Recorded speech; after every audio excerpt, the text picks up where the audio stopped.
Hi, everyone. Thank you so much to Lidar News and GeoWeek for the Younger Geospatial Professional of the Year award. And as well, thank you to attendees here today and members of our industry community. I also want to thank my GIS professor, Dana Tomlin, who inspired me to pursue a career through teaching with curiosity, passion, and wonder. Thank you, Dana, for believing in me, mentoring me, and inspiring me.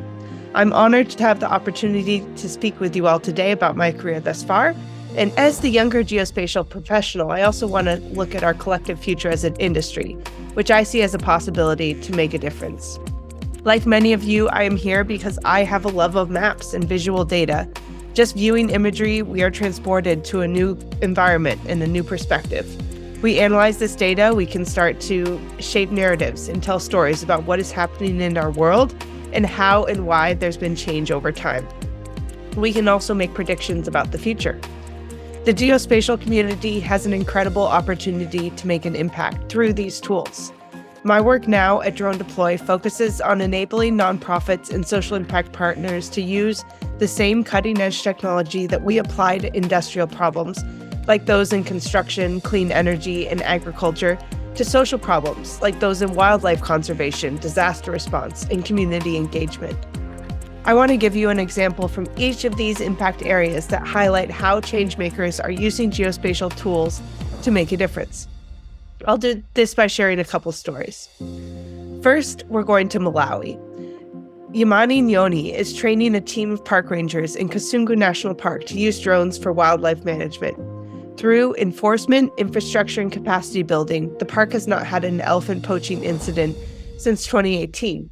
And due to its increased safety, 250 elephants were moved into the park. The rangers are now using mapping technology to monitor the elephant populations, encroachment at the edges of the park, and vegetation cover. Next, in San Diego, where Shelley Baxter has started a nonprofit called Our Genetic Legacy.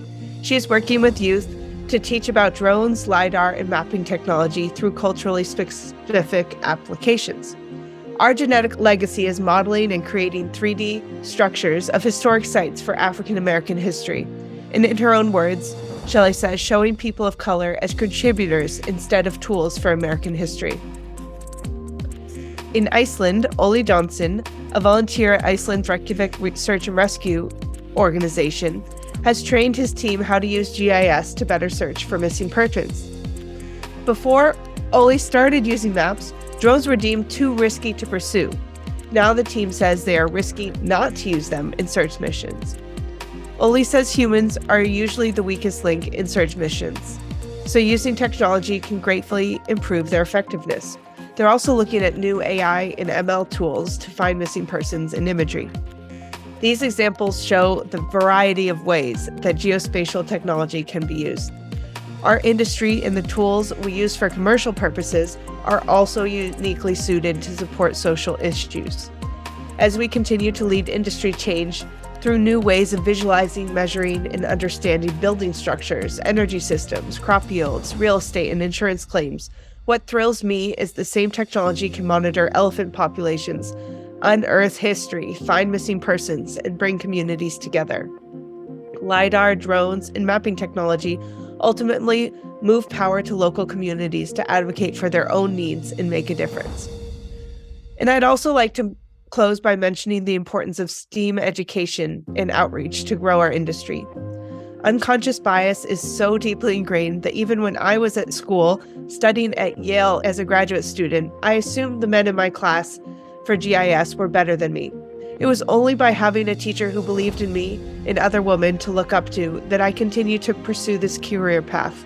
So let's work to fund and support STEAM education for underrepresented groups, make inclusion standard in our workplaces, and together broaden what our industry looks like and what we are capable of together.